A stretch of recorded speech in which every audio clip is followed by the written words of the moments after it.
For a few minutes after that, Sunny was in a dark mood, but then he pulled himself out of it and inhaled deeply, trying to enjoy the fresh air. Indeed, air like that was hard to come by in the real world. Microdust and other pollutants made it rough and unpleasant, not to mention the general stench of the outskirts. In the better parts of the city, sophisticated filtration systems worked diligently. However, filtrated air tasted sterile and stagnant.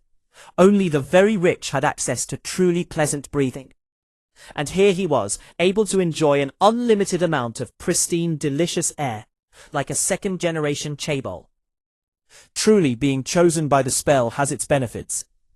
If only there was no dreadful cold, his feet did not ache, and his wrists and back were not in agony. The slave caravan slowly dragged itself up the mountain, with more and more slaves stumbling, and periodically falling to the ground. A couple of times those who could not walk anymore were taken off the chain and unceremoniously tossed off the road, down into the abyss that looms to the left of it. Sunny watched them fall with a bit of compassion. Poor fellows, rest in peace, you pitiful souls. All in all, he was in good spirits. It was a bit strange to feel good amidst this disaster of a nightmare, but thankfully, Sunny had time to prepare himself for this eventuality. When the symptoms of the spell first appeared, he did not handle it well. Dying before you even turned 17 was not something one could easily cope with. But in the end, it only took Sunny several days to come to terms with it.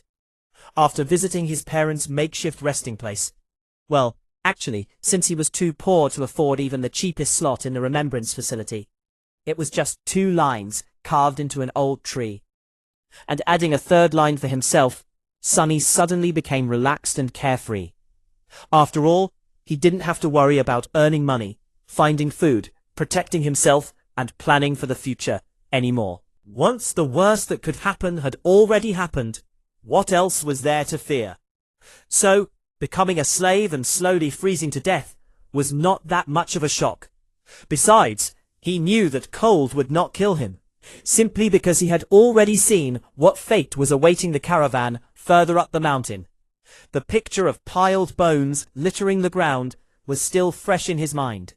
Most likely, it was a pack of monsters that were going to do the caravan in. And by the look of it, the attack was going to take place in a matter of hours, not days. So, he still had a chance.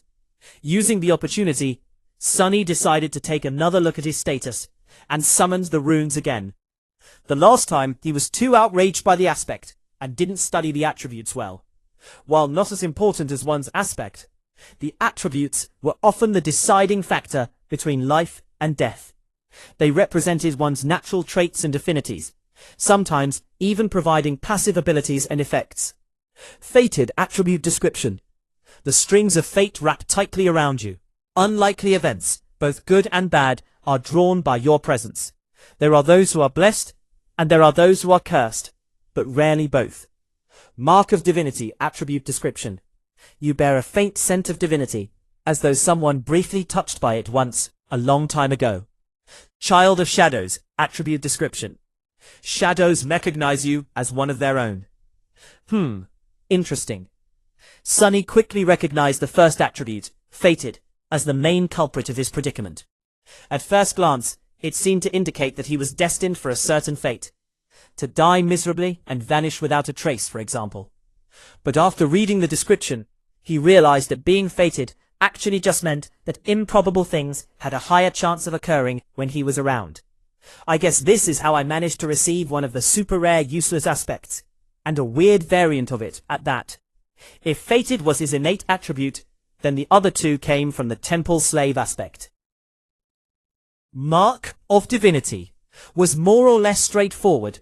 It was supposed to allow passage into certain sacred places inside the dream realm, and enhance several types of sorcery. Since there were no sacred places in sight, and Sunny's aspect had nothing to do with sorcery, it was useless too. Child of Shadows was a stranger one. He had never heard of it, and had no idea what it was supposed to do. At least not until the sun hid behind the mountain, and the sky began to darken. To his surprise, Sunny found himself able to see perfectly in the darkness, as though it was still as bright as day. This ability alone was nothing to scoff at, and it was quite possible that shadows would reward him with some other yet unknown gifts. Finally, something good. I wonder if...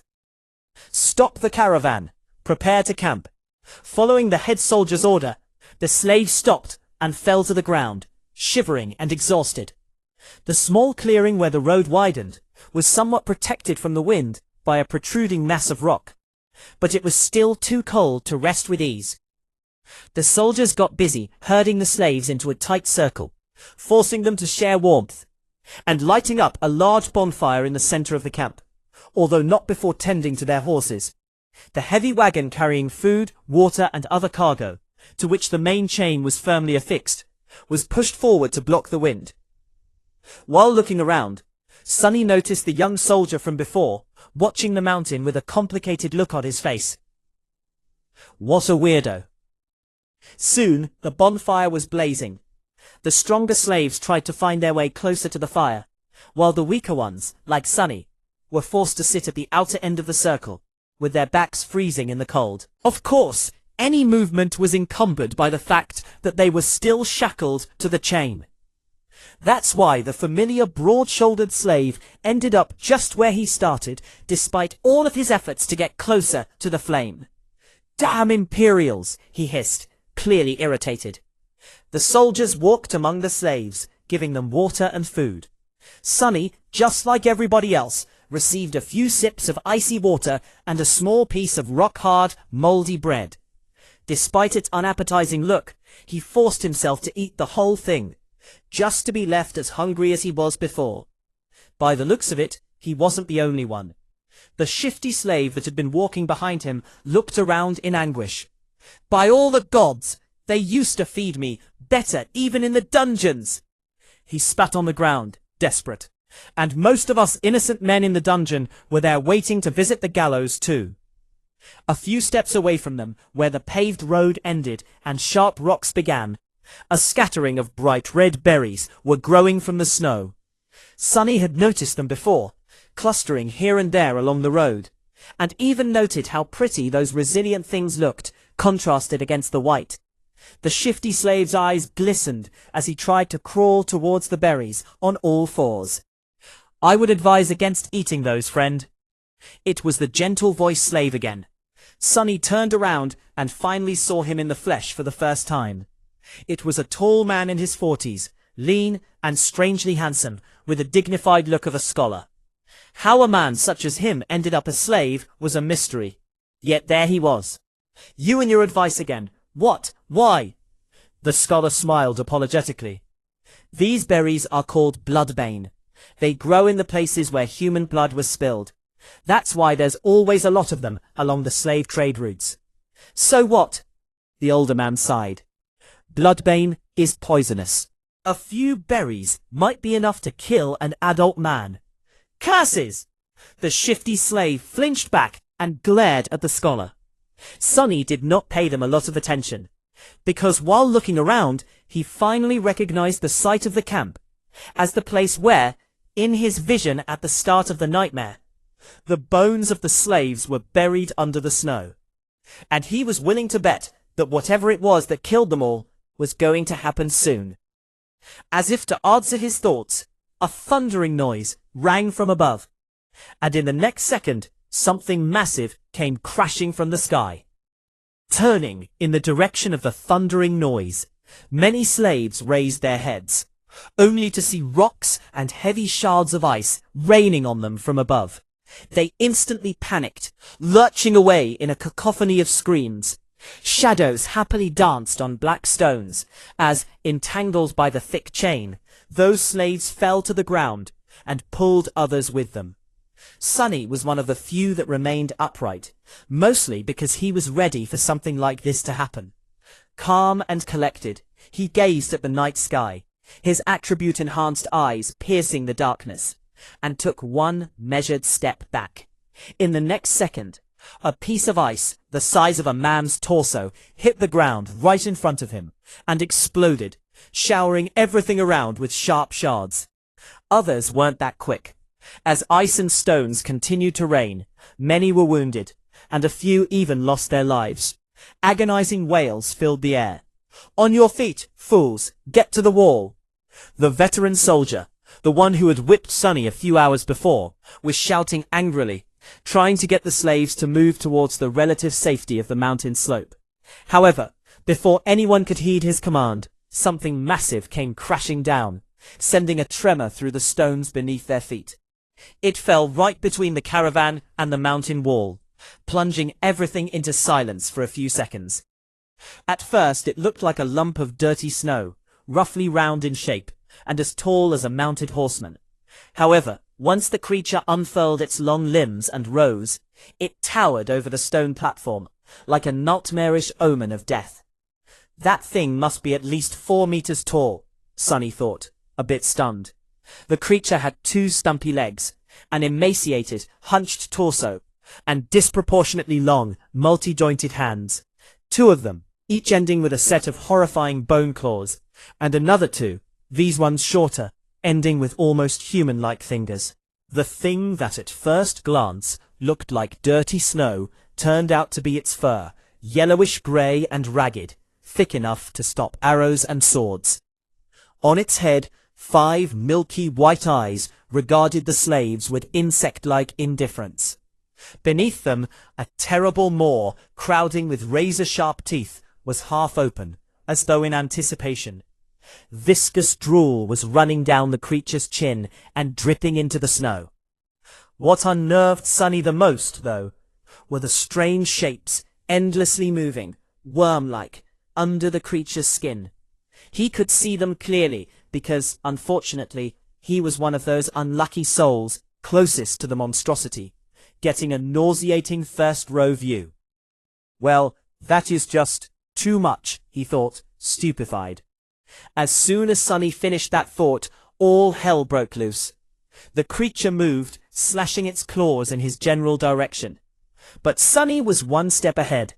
Without wasting a single moment, he jumped sideways, as far as the chain allowed, conveniently placing the broad-shouldered slave between himself and the monster. His quick reaction saved his life, as those sharp claws, each as long as a sword, sliced through the broad-shouldered man a fraction of a second later, and sent streams of blood flying through the air. Drenched in the hot liquid, Sonny hit the ground, and his fellow slave, now simply a corpse, fell on him from above. "Damn! Why are you so heavy?" Temporarily blinded, Sonny heard a chilling howl and felt an enormous shadow passing over him. Immediately after, a deafening chorus of screams filled the night. Not paying it any attention, he tried to roll the corpse to the side, but was stopped by a forceful lurch of the chain that twisted his wrists and filled his mind with white-hot pain. Disoriented, he felt himself being dragged a few steps, but then the chain suddenly slackened, and he was able to control his hands again. See, things could have been worse. Putting his palms against the dead man's chest, he pushed with all the strength he had. The heavy corpse stubbornly resisted all his attempts, but then finally fell sideways, setting Sonny free.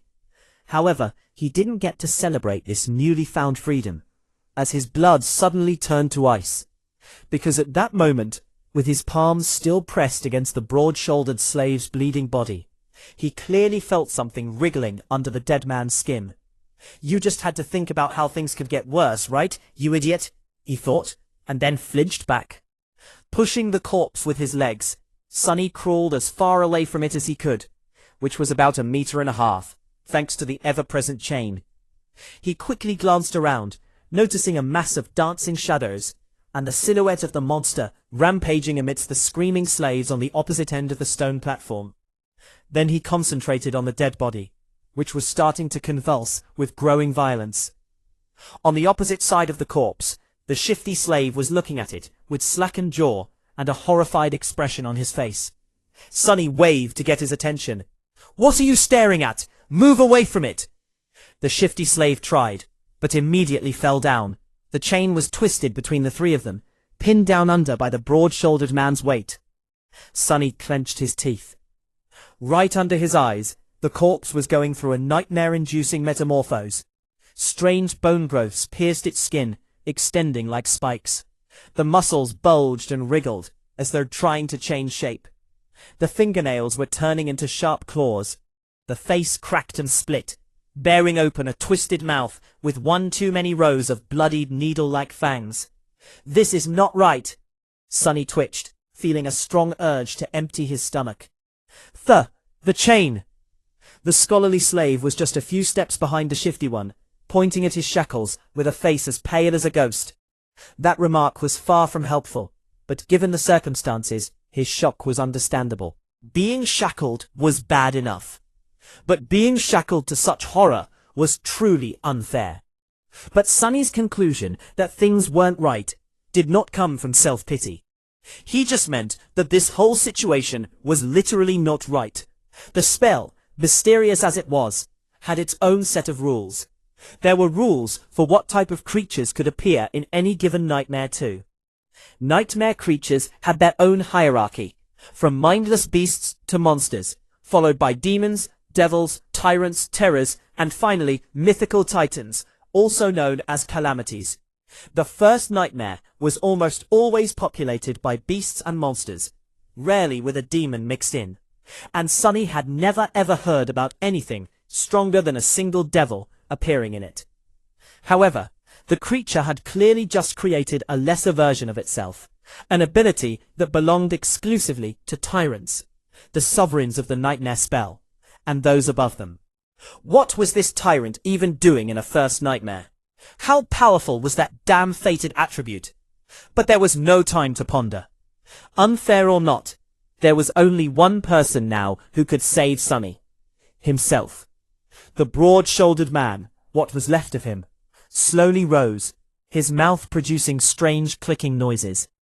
Without giving him time to fully come to his senses, Sonny cursed and jumped forward, grabbing onto the length of the slackened chain. One arm of the monster, now fully equipped with 5 jagged claws, shot forward to meet him, but Sonny sidestepped it with one calculated movement. What saved his skin this time was not quick reaction, but simple presence of mind. Sonny might not have learned any fancy combat techniques, since his childhood was spent on the streets instead of a school. But the streets, too, were a kind of teacher. He had spent his whole life fighting for survival, quite often literally. That experience allowed him to keep a cool head on his shoulders in the midst of any conflict. So instead of freezing or being consumed by fear and doubt, Sonny just acted. Stepping close, he threw the chain around the monster's shoulders and pulled, pinning its hands to its body. Before the creature, still slow and groggy from its transformation, could properly react, Sonny wrapped the chain around it several times, barely saving his face from being bitten off by the creature's terrifying maw.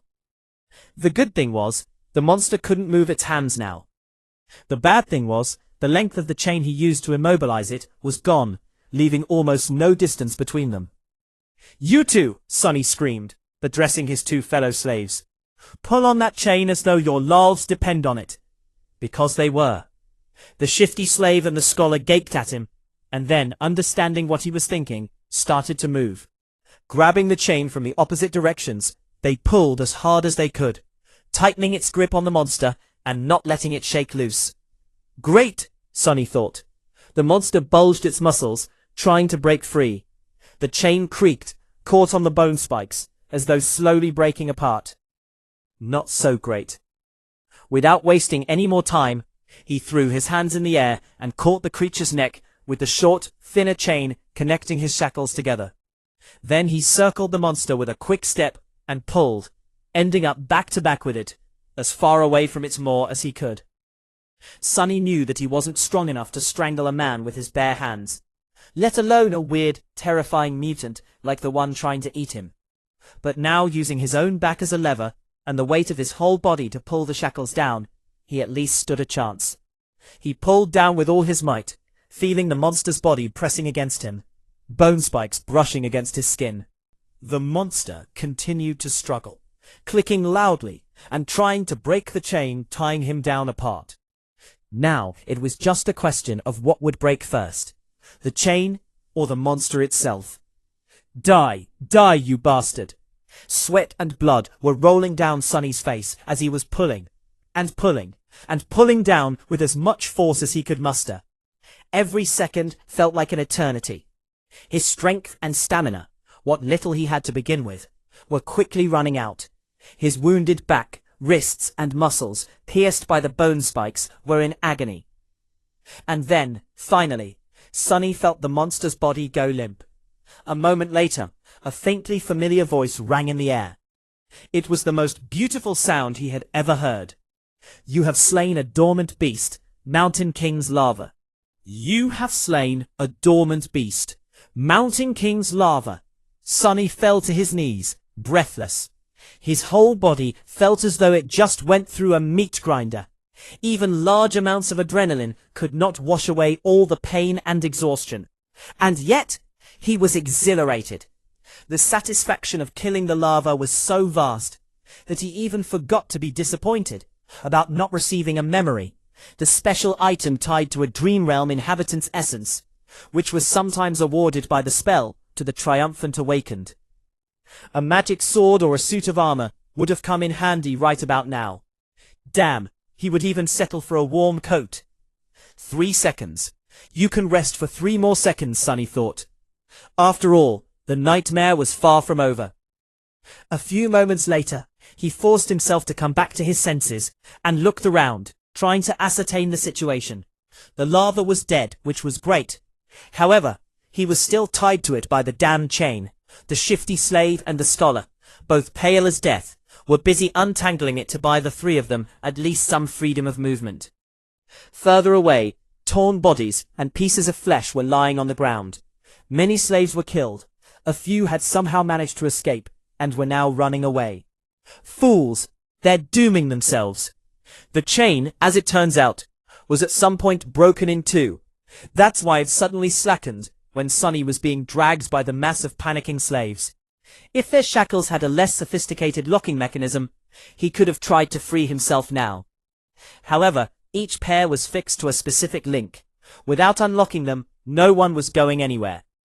The tyrant, Mountain King presumably, was hidden from sight by the bright glow of the bonfire. However, Sunny could feel its movements due to the subtle tremors spreading through the stones, as well as the desperate screams of those slaves who were yet to perish. An angry bellow or 2 could also be heard, indicating that some of the soldiers were still alive, desperately trying to fight the monstrosity off. What pulled his attention the most, though, was the fact that several of the maimed bodies were starting to move. More larvae? His eyes widened. One after another, 4 more corpses slowly rose to their feet. Each beast looked as disgusting as the first one had, and not a bit less deadly. The nearest was mere meters away from Sunny. Damn it all, he thought. And then, weakly, I want to wake up. As strange clicking filled the air, one of the beasts turned its head toward the 3 slaves and gnashed its fangs. Shifty fell on his ass, whispering a prayer, while Scholar just froze in place. Sunny's eyes darted to the ground, trying to find something to use as a weapon. But there was not a single thing he could use. Full of vitriol, he simply wrapped a length of chain around the knuckles and raised his fists. Come at me, you bastard! The larva dashed forward with incredible speed, in a flurry of claws, fangs, and terror. Sunny had less than a second to react. However, before he could do anything, a nimble figure moved past him, and a sharp sword flashed in the air. The monster, beheaded with 1 strike, fell gracelessly onto the ground. Sunny blinked. What was that? Dumbfounded, he slowly turned his head and looked to his left. Standing there with a valorous expression was the handsome young soldier who had once offered him water. He looked calm and collected, if a little grim. There was not a speck of dirt or blood on his leather armor. He is awesome, Sunny thought, before catching himself. I mean, he's a poser. With a short nod, the soldier moved forward to face the remaining 3 larvae. But after taking a few steps, he suddenly turned around and gave Sunny a long look. Then, with one swift motion, the young warrior took something from his belt and threw it to Sunny. Save yourself. With that, he was gone to fight the monsters. Sonny reflexively caught the item and watched the soldier go. Then he lowered his gaze and studied the thing clutched tightly in his hand. It was a short and narrow iron rod with a straight bend on its end. A key. It's a key. His heart began to beat faster. It's the key to the shackles. With one last glance at the fierce battle starting between the young soldier and the larvae, Sonny dropped on one knee and began to maneuver the shackles, trying to get his hand into a suitable position to insert the key. It took him a few tries to understand how the unfamiliar lock worked. But then, finally, there was a satisfying click, and he was suddenly free. The cold wind caressed his bloodied wrists. Sonny rubbed them and smiled with a dark gleam in his eyes. Just you wait now. For a moment, visions of violence and revenge filled his head. Boy, over here! Shifty was waving his hands in the air, trying to get his attention. Sonny briefly considered just leaving him to die, but then decided against it. There was strength in numbers. Plus, despite Shifty's previous threats to kill him and overall unpleasantness, Sonny would have felt bad leaving a fellow slave in chains, especially since freeing him would not cost anything. He hurried over to the other two slaves and quickly unlocked their shackles. As soon as Shifty was free, he pushed Sonny away and did a little dance, laughing like a maniac. Ah, free at last! Gods must be smiling upon us. He squeezed Sonny's shoulder in gratitude and smiled weakly, casting a tense look in the direction of the ensuing fight. 2 of the 3 larvae were already dead. The third one was missing an arm, but still trying to tear its opponent apart. The young soldier danced around it, moving with the graceful fluidity of a natural-born warrior. What are you waiting for? Run! Shifty made a move to run away, but was stopped by Scholar. My friend, I would... If you say advise again, I swear to gods, I will bash your head open. The 2 slaves looked at each other with open animosity. A moment later, Scholar lowered his eyes and sighed. If we run away now, we will surely die. Why? The older slave simply pointed at the tall bonfire. Because without that fire, we will freeze to death before the night is over. Until the sun rises, running away is suicide. Sonny did not say anything, knowing that Scholar was right. Actually, he realized it right after strangling the lava. No matter how terrible Mountain King was, the bonfire was still their only lifeline in this frozen hell. It was just as what the broad-shouldered slave, may he rest in peace, had said. There was no need for anyone to kill them, because the mountain itself would do it if given a chance. So what? I prefer freezing to death than being eaten by that monster anyway. Not to mention, turning into one of those things. Shifty was pretending to be brave, but there was no conviction in his voice. He glanced at the darkness surrounding the stone platform and shivered before taking a small step back. At this point, the third larva was long dead, and the young soldier was nowhere to be seen. He had probably gone to join the fight at the other side of the bonfire, leaving the 3 slaves alone at the mountainside part of the stone platform. Scholar cleared his throat. The monster might be satiated with those it had already slain. It might be defeated or driven away by the Imperials. In any case, if we stay here, we have a chance to survive, however small. But if we run away, our doom will be certain. So what do we do? Unlike Scholar, Sonny was sure that Mountain King would not be satisfied with killing just most of the slaves. Neither did he believe that a bunch of mortals would really be able to defeat it. Even if they were not normal people but awakened, a fight with a tyrant was not something one could easily survive, let alone win. But if he wanted to live, he had to get rid of that thing somehow. Let's go take a look. Shifty looked at him as though seeing a lunatic. Are you insane? You want to get closer to that beast? Sonny stared at him blankly, then shrugged and headed in the direction of the rampaging monster.